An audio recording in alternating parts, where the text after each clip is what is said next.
जय हिंद साथियों, राजपास में आप सबका स्वागत है। तो साथियों, आज के इस वीडियो में बात करेंगे, बहुत ही बेहतरीन टॉपिक है, हिंदी व्याकरण का वर्ण विचार है मेरे दोस्त। इसी के बारे में इस वीडियोस में हम बात करेंगे। तो अगर जो आप हमारे चैनल पर नए हैं तो चैनल को सब्सक्राइब कर लीजिएगा, बेल नोटिफिकेशन ऑन कर लीजिएगा, ताकि हम वीडियो का नोटिफिकेशन मेरे दोस्त सबसे पहले आपको मिलता रहेगा। आपको बहुत ही बेहतरीन तरीके से इस वीडियोज में मेरे दोस्त समझाए जाएंगे और इसका क्या आपका बहुत बेसिक नॉलेज इसमें मिलेंगे और बहुत ही अच्छी प्रकार से इसका परिभाषा के बारे में मेरे दोस्त इसमें हम डिस्कस करेंगे। तो चलिए इसके परिभाषा को हम समझते हैं कि वर्ण विचार होता क्या है। तो वर्ण उस मूल ध्वनि को कहते हैं, एक ध्वनि जो होता है उसको हम वर्ण कहते हैं, जिसका खंड या टुकड़ा नहीं किया जा सकता है, जिसको हम लोग तोड़ नहीं सकते मेरे दोस्त। यानी इस तरह से समझिएगा कि जो वर्ण विचार है एक तरह का ऐसा वस्तु है जिसको हम कितना भी लोहा से मार के तोड़ सकते हैं, लेकिन टूटने वाला वह नहीं है, उसको वर्ण कहते हैं। जो नहीं टूटता है वह क्या कहलाते हैं मेरे दोस्त, तो वर्ण कहलाता है। इसका परिभाषा हो जाएगा, जैसे में है अ, आ, ई, उ, क हलंत और ख हलंत इत्यादि।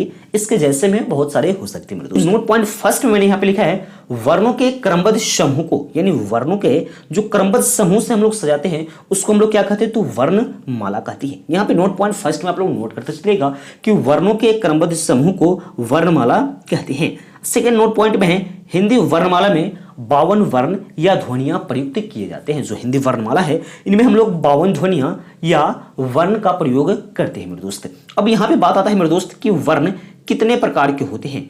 तो वर्ण विचार है, यानी वर्ण दो प्रकार के होते हैं। पहला होता है स्वर वर्ण और दूसरा होता है व्यंजन वर्ण।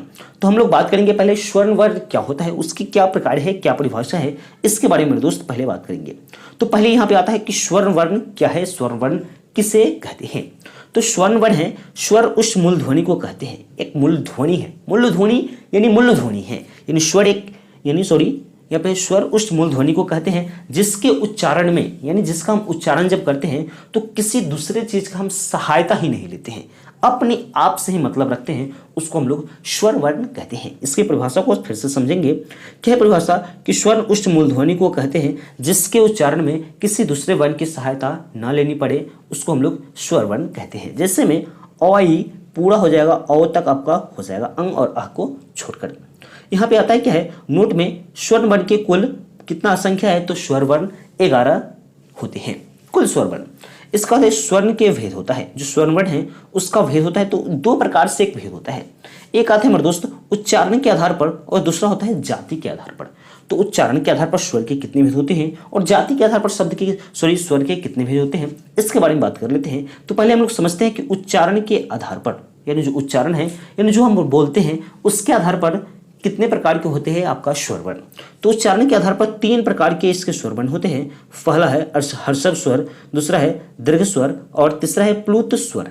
पहला है हर्षव स्वर, क्या है, वैसे स्वर जिसके उच्चारण में कम समय लगेगा, एकदम बहुत फटाफट जिसको आप बोल सकते हो उसको हम लोग हर्षव स्वर कहते हैं। जैसे में अ, ई, उ और री हो जाएगा। अब यहाँ पे आपको बात आता है कि हर्षव जो स्वर है इसकी संख्या कितनी होती है, तो हर्षव स्वर की संख्या 4 होती है। नेक्स्ट आता है यहाँ पे दीर्घ स्वर, दूसरा नंबर में आता है दीर्घ स्वर, सेकंड नंबर पॉइंट में है।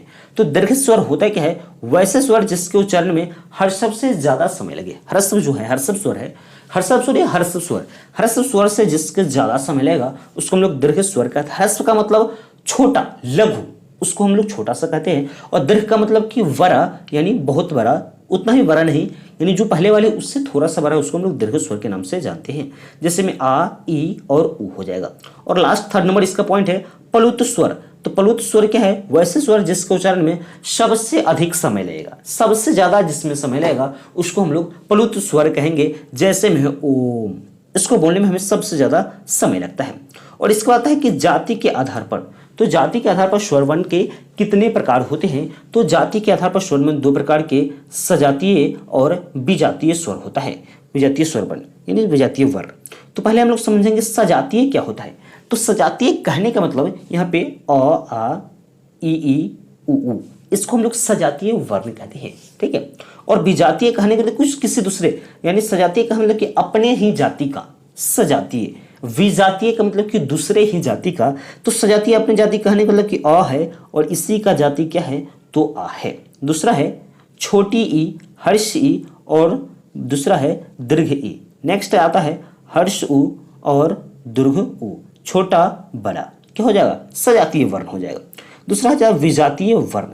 तो विजातीय वर्ण कहने का मतलब कोई भी हो सकता है, अ ई हो सकता है, आ ई हो सकता है, जैसे कि यहाँ पे एग्जांपल में आपको दिया गया है, इसको हम लोग विजातीय वर्ण कहते हैं। इसको हम लोग समझेंगे व्यंजन वर्ण, यानी व्यंजन वर्ण किसे कहते हैं और कितने प्रकार के होते हैं मेरे दोस्त। तो पहले समझेंगे कि व्यंजन वर्ण किसे कहते हैं। वैसे वर्ण जिसके उच्चारण में स्वर्ण वर्ण की सहायता ली जाती है। यानी स्वर्ण वर्ण क्या था, पहले स्वर्ण वर्ण को फिर से एक बार रिकैप कर लेंगे। तो स्वर्ण वर्ण किसी दूसरे को सहायता नहीं लेता है, उसको स्वर्ण वर्ण कहते हैं। और व्यंजन वर्ण यहाँ पे क्या बम पटक देता है मेरे दोस्त, कहता क्या है कि हम आपके सहायता के अनुसार संभव नहीं है। यही आपका परिभाषा इसका व्यंजन वर्ण का। वैसे वर्ण जिसके उच्चारण में स्वर्ण वर्ण की सहायता ली जाती है उसको हम लोग व्यंजन वर्ण कहते हैं। जैसे क पढ़ते हैं तो क हलंत प्लस अ, क ख प्लस ख हलंत प्लस अ, का प्लस क प्लस आ की मात्रा इत्यादि, इसको हम लोग व्यंजन वर्ण के नाम से जानते हैं मेरे दोस्त। यहाँ पे आता है मूल व्यंजनों की संख्या कितना होती है, तो 33 होती है। आपसे पूछे जाएंगे कि कुल व्यंजनों की संख्या या मूल व्यंजनों की संख्या कितनी होती है, तो 33 होती है। स्वर्ण की संख्या 11 होती है। कुल वर्णमाला की संख्या कितना, तो 52 होती है। व्यंजन वर्ण के भेद होता है। पहला आता है स्पर्श व्यंजन वर्ण या स्पर्श व्यंजन भी हम लोग लिखते हैं। दूसरा है अंतस्थ व्यंजन और तीसरा है उष्म व्यंजन। तो पहले हम लोग स्पर्श व्यंजन के बारे में बात करेंगे। स्पर्श व्यंजन किसे कहते हैं, तो क से म तक के वर्णों को, यानी क से लेके फ तक जो लास्ट होता है म तक, वहां तक के वर्ण को हम लोग स्पर्श व्यंजन कहते हैं। जैसे कि आपको जैसे में क ख का डॉट डॉट तो आपको कितना तक है, तो म तक है। और इसकी जो संख्या होती है स्पर्श व्यंजन की संख्या कितना, तो 25 होती है। ठीक है। इसके बाद है अंतस्थ व्यंजन, यानी य र ल व को अंतस्थ व्यंजन कहते हैं और इसकी संख्या 4 होती है, जो आपकी संख्या इसमें दिखाई दे रही है। इसका तो उष्म व्यंजन है। तो उष्म व्यंजन तलाबेशा मूर्धन्य से दंती से एवं ह को उष्म व्यंजन कहते हैं। इसकी भी संख्या कितनी होती है, तो 4 होती है मेरे दोस्त। कुछ इसके इंपॉर्टेंट पॉइंट है जो संयुक्त व्यंजन के नाम से जानते हैं या संयुक्ताक्षर कहते हैं, इसको हम लोग इंपॉर्टेंट पॉइंट है। क्या है, अक्षर लिखना है तो क प्लस स, क हलंत प्लस स, ज्ञ लिखना है तो ज प्लस र, स्र लिखना है तो तलाबेशा प्लस र, त्र लिखना है तब त्र त हलंत प्लस र। ये आपके इंपॉर्टेंट पॉइंट है।